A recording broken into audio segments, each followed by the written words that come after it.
Tahadhari ya anga imetangazwa katika sehemu ya kati ya Israeli kutokana na tisho la kombora kutoka nchini Iran, huku ving'ora vya mashambulizi ya anga vikilia, ikiwa ni pamoja na katika eneo la Tel Aviv nchini Israeli.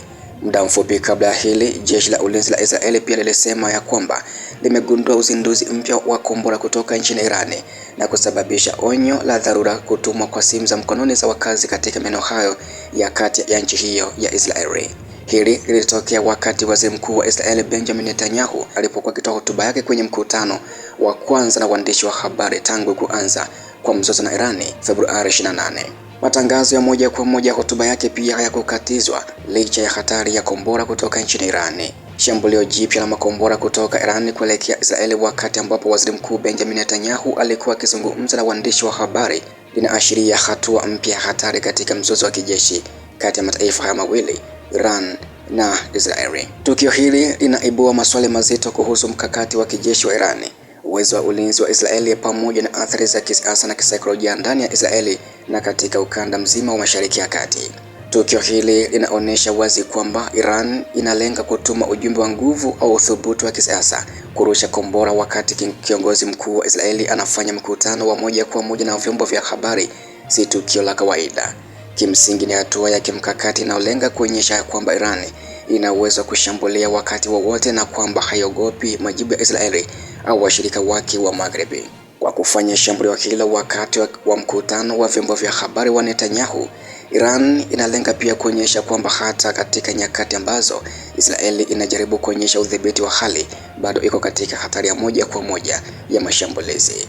Tukio hili linaathiri sana taswira ya ulinzi wa ndani ya Israeli, ambako kwa muda mrefu imejijengea sifa kuwa na mifumo madhubuti ya ulinzi wa anga, hasa kupitia mfumo wa Iron Dome ambao umejulikana kwa uwezo wake wa kuzuia makombora mengi kabla hajafika ardhini. Hata hivyo, kila mara kunapotokea tahadhari ya anga na ving'ora kulia katika miji mikubwa kama Tel Aviv, hali hiyo inaonyesha kwamba hata mifumo ya hali ya juu haiwezi kuondoa kabisa hofu ya mashambulizi. Kwa mtazamo wa kiusalama, Iran inaonekana kujaribu kupima uwezo wa mifumo hiyo ya ulinzi kwa kurusha makombora mara kwa mara ili kuchunguza mianya ya kiulinzi. Tukio hili linaongeza shinikizo kubwa kwa Netanyahu kisiasa ndani ya Israeli. Wakati kiongozi wa taifa anazungumza na wananchi na waandishi wa habari kuhusu hali ya vita, na ghafla kunatokea tahadhari ya kombora, hali hiyo inaongeza wasiwasi kwa wananchi kuhusu uwezo wa serikali kulinda nchi.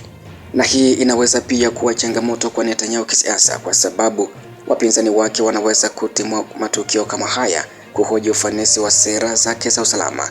Hivyo basi, tukio hili si tu suala la kijeshi, bali pia lina uzito mkubwa katika siasa za ndani za Israeli.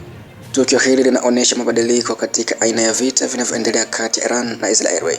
Badala ya vita vya moja kwa moja vya majeshi kukutana uwanjani, pande hizi mbili zinaonekana kutumia mashambulizi ya masafa marefu kama makombora, ndege zisizo na rubani na mashambulizi ya kielektroniki. Hii ni aina ya vita ambayo inaruhusu nchi kushambuliana au kushambulia adui bila kupeleka askari moja kwa moja katika eneo la vita, ambako pia kwa Iran kutumia makombora ni njia ya kuonyesha uwezo wake wa kijeshi, huku ikiepuka vita vya moja kwa moja ambayo inaweza kuvuta mataifa makubwa zaidi kama Marekani kuingia kwenye mzozo huo. Tukio hili linaongeza hatari ya mzozo huu kuenea katika ukanda mzima Mashariki ya Kati, huku Iran ina washirika kadhaa katika eneo hilo, wakiwemo makundi ya kijeshi katika nchi mbalimbali. Ikiwa mashambulizi yataendelea na Israeli itaamua kujibu kwa nguvu zaidi, kuna uwezekano mkubwa wa mataifa au makundi mengine kuingia katika vita hivyo.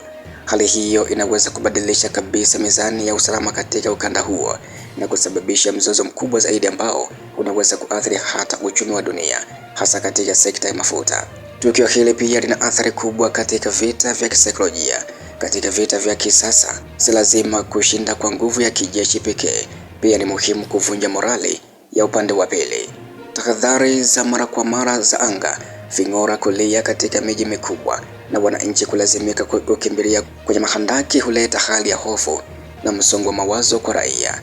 Kwa upande wa Irani, mashambulizi kama haya yanaweza kuwa sehemu ya mkakati wa kuonyesha kwamba Israeli haiwezi kuishi kwa amani wakati mzozo huu unaendelea. Tukio hili pia linaibua pia maswali kuhusu uwezo wa majibu ya Israeli. Kihistoria, Israeli imekuwa na sera ya kujibu mashambulizi kwa nguvu kubwa, ili kuzuia adui kurudia tena. Ikiwa makombora haya yataendelea kurushwa, kuna uwezekano mkubwa kwamba Israeli itachukua hatua kali zaidi kijeshi dhidi ya malengo yanayohusishwa na Iran. Kwa ujumla, shambulizi hili la kombora wakati mkutano wa Netanyahu linaonyesha jinsi mzozo kati ya Iran na Israeli ulivyo katika hatua nyeti sana. Ni tukio ambalo lina athari za kijeshi, kisiasa, kisaikolojia na kimkakati kwa pande zote mbili. Pia linaonyesha kwamba vita hivi vinaweza kuendelea kwa muda mrefu, huku kila upande ukijaribu kuonyesha nguvu na uthabiti wake bila kurudi nyuma.